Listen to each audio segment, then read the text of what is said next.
Today for Unit 4, we're going to be looking at solving quadratic functions by graphing, and that's what we want you to be able to do for the learning target.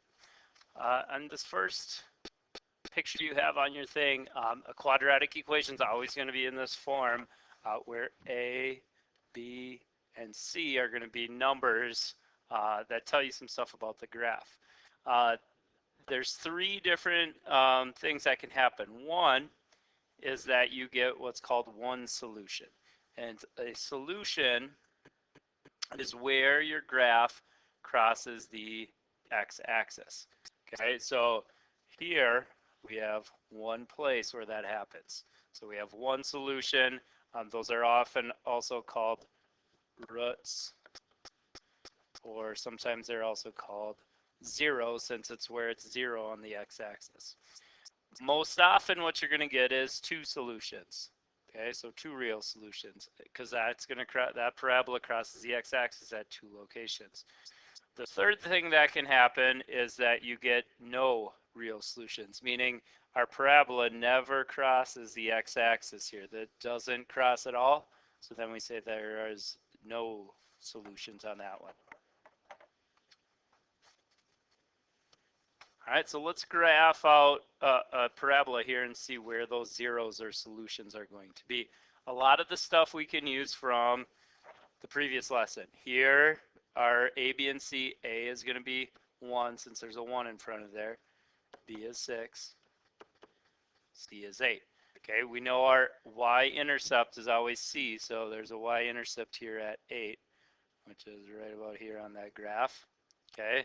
Also, we know because our A is positive, okay, we got a positive 1 here, that we should be getting a parabola that opens up and has a minimum value here. To find the vertex and axis of symmetry, we use our little equation from last time.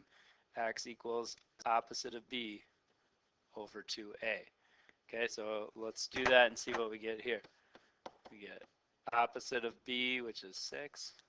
All over 2a, which is 1. Looks like we're going to get negative 6 over 2 or negative 3.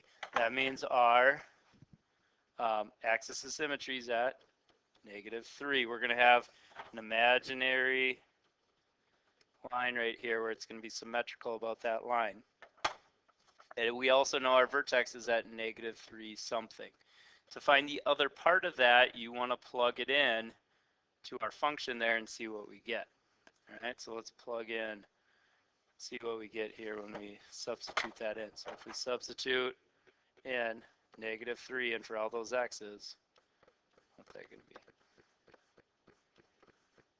Well, that negative 3 squared, negative 3 times negative 3 is 9. Here we'd have negative 18. Adding that all up, we would get negative 1. So that would be the other location here. So we also know now that our vertex is at negative 3, negative 1, which is right there.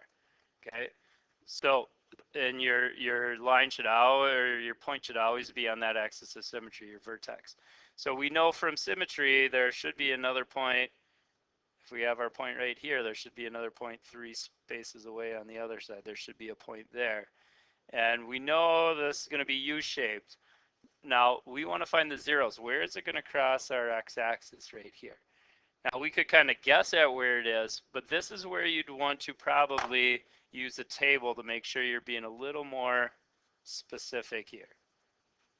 So if we make a table, we already know one point, our vertex point here, is going to be at negative 3, negative 1. Let's look at what's happening just a little bit bigger and smaller than that and see what it is. Now, we know it should be symmetrical about this point. So whatever we get on one side of that point, it should be the same on the other side. Let's see what happens when we put like negative 2 in here. What's that going to come out to be? Well, if we go through the same thing, negative 2 squared is 4, negative 12. If we add that up, we get 0. That means that's 0 and that's 0. So we have points at negative 4, 0, and a symmetrical point at negative 2, 0. Okay, we could do some other ones too if we did like negative 1. and put it in there. Should also get some points. So negative 1 squared is 1 plus negative 6 plus 8. Looks like there we get 3.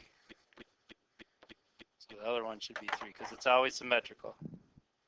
So we got point here, point here. Now we got a few more points. We can be a little bit more specific on our graph. There's our parabola, our U shape. What are the zeros? Where did it cross the x-axis? Well, now we can see for sure. There's one right there, and there's one right there. So our zeros on this one are negative 4 and 2. There's 2 of them. This is one that has 2 solutions, just like we talked about before. This one had 2 solutions. All right, let's try another one of those. On this one, we want to find all the same stuff with this problem. Okay, now a little bit different on here. Be careful when you're doing this one. You don't say, okay, A is going to be 8, B is negative 1, and C is 16. No, that would be incorrect, and your graph's going to be way off. You got to make sure all your stuff is on the same side of the equation, and you want it in order from the biggest power of x down to the smallest one. So here, to get everything on the same side, looks like we're going to have to subtract a 16 over to this other side. Okay, we need it equal to 0. So if we do that, now our function becomes, and I'm going to write it in order from least to greatest, negative x squared. This term's positive, so plus 8x minus 16 equals 0. So now we know what our A, B, and C is going to be here. A is negative 1, B is 8, C is negative 16. So we know this one for sure. The y-intercept is C. That's going to be negative 16. Somewhere quite a ways down there. We also know some other stuff. Our A is negative here. Anytime it's negative, we know our graph should open down like this. We're going to have a maximum for our vertex. Okay, let's find where that vertex is. So again, use the little formula here, opposite of B over 2A. We can find that. Opposite of B is 8 over 2 times A is negative 1. That's going to give us negative 8 over negative 2, which equals positive 4. So on our graph here, we know our axis of symmetry is going to be at 4. So along this line. We also know the vertex is going to be 4 something. To find that, again, plug it back in and you can see what it is. So if you plug 4 in there, you're going to get the location on that one. So let's see what we get there. What are we going to get? So if we plug 4 in,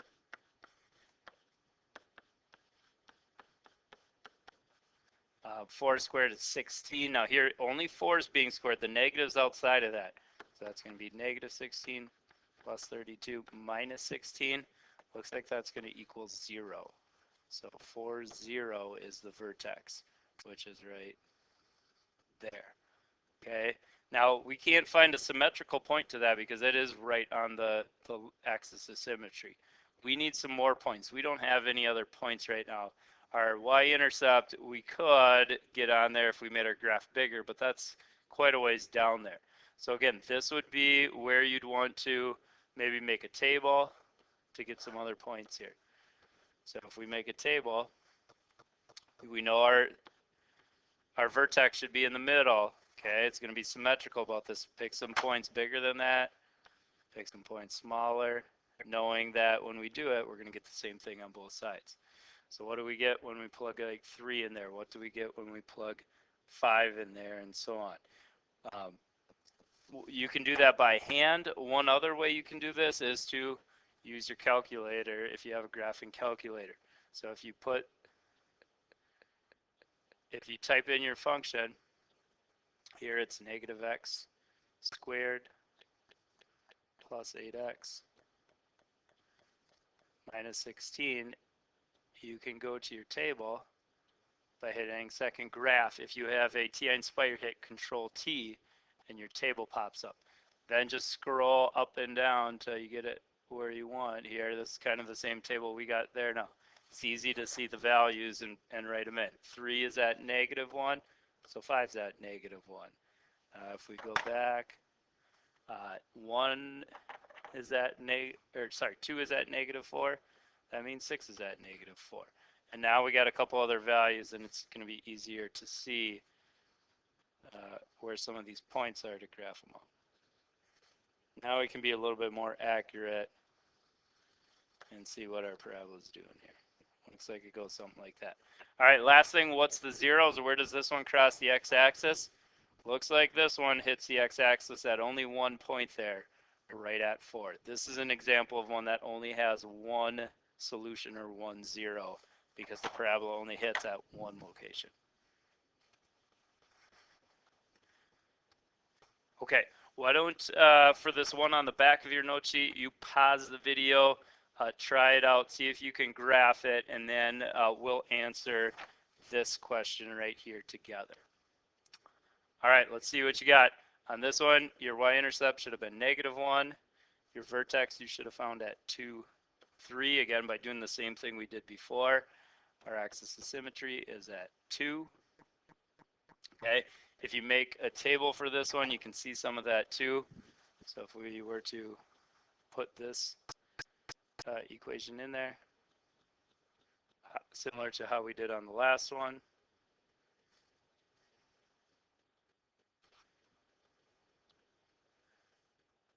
You can, if you hit graph, you can see a picture of what it should end up looking like.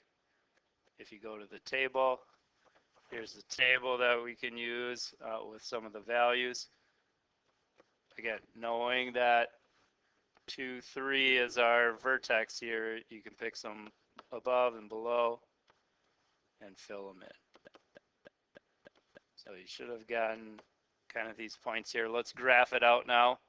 Okay, so if we put all those points on our graph, there's a point, there's a point, here's our vertex, there's a point, there's a point, because we do know our axis of symmetry was at 2, and now we got a parabola right here.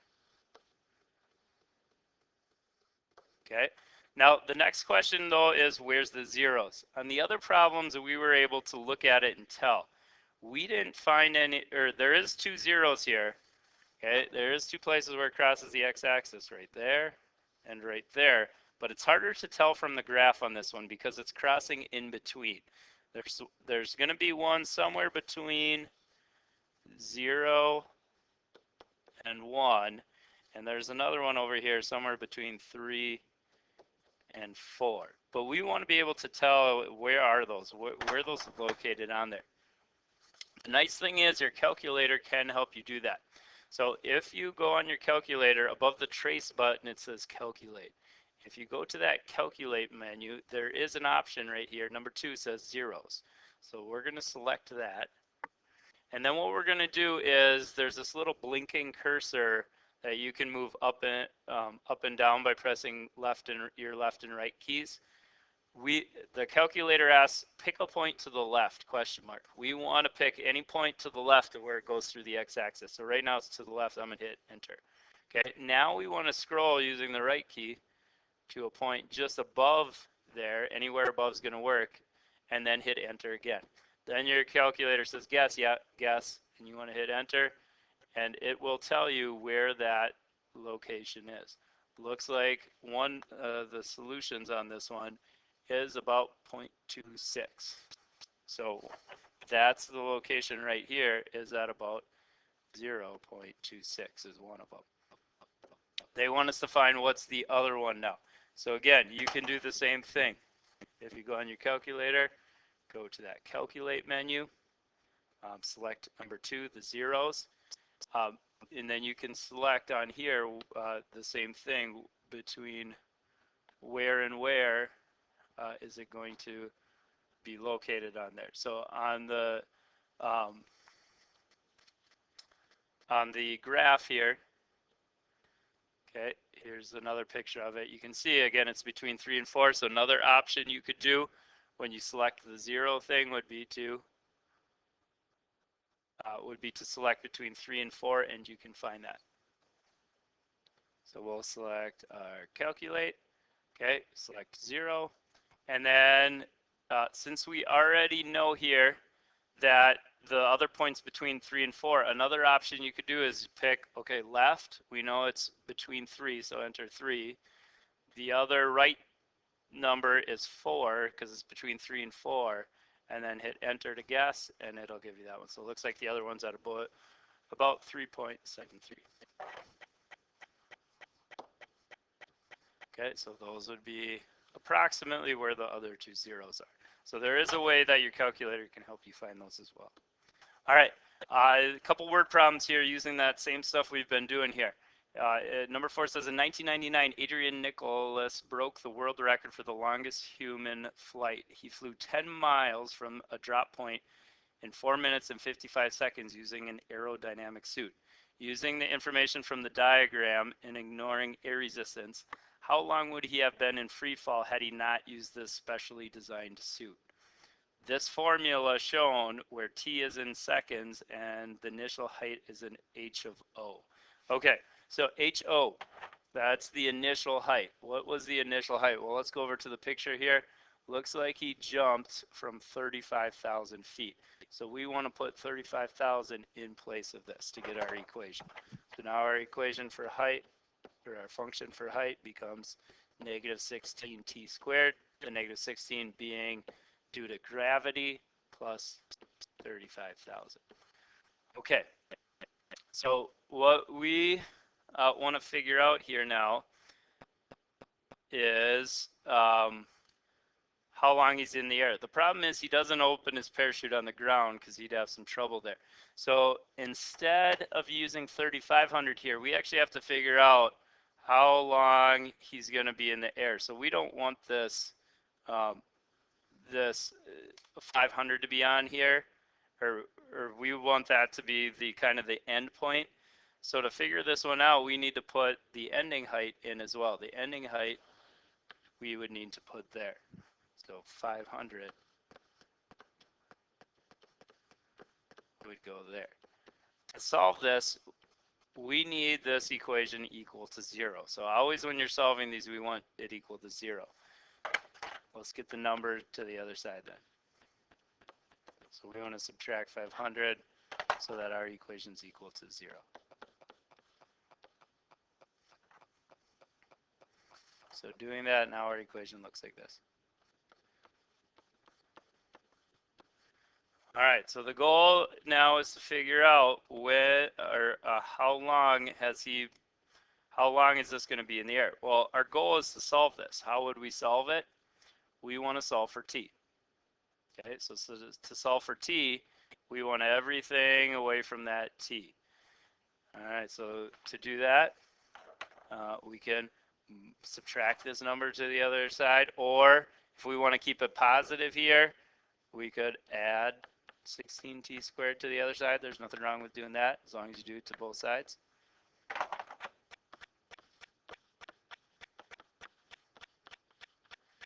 Okay, now to get t alone, because our goal is to find out the time, 16 is being multiplied, we could divide by 16. Okay, I'm going to move this over here. So now we got t squared equal to, if we divide that out, let's see what we get.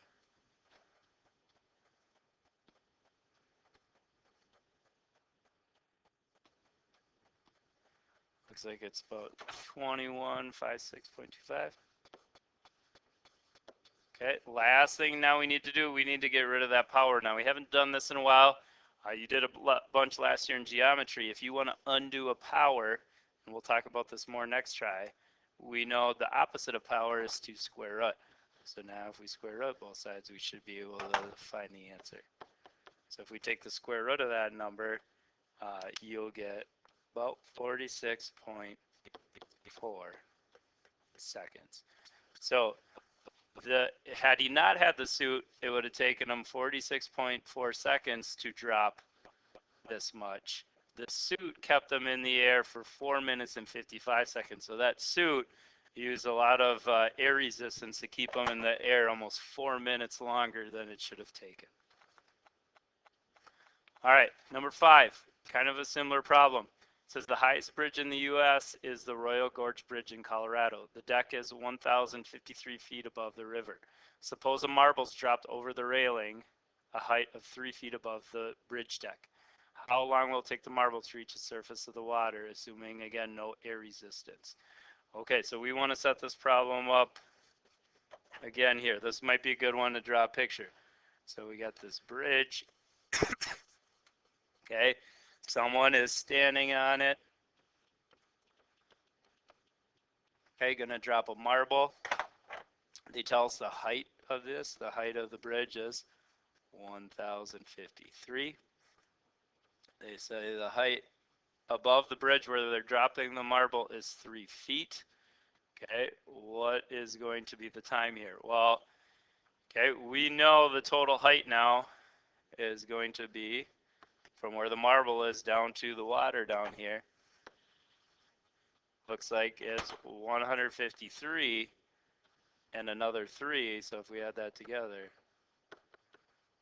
that's 1,056. That's what our initial height is. So let's put that in.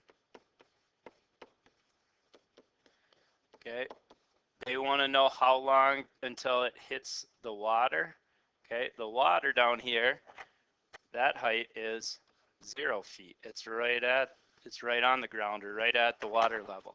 So that is what we want to put in for the ending height. Now if we solve this, we should get our answer. Okay, once you pause the video, see what you can do solving that and see what you get.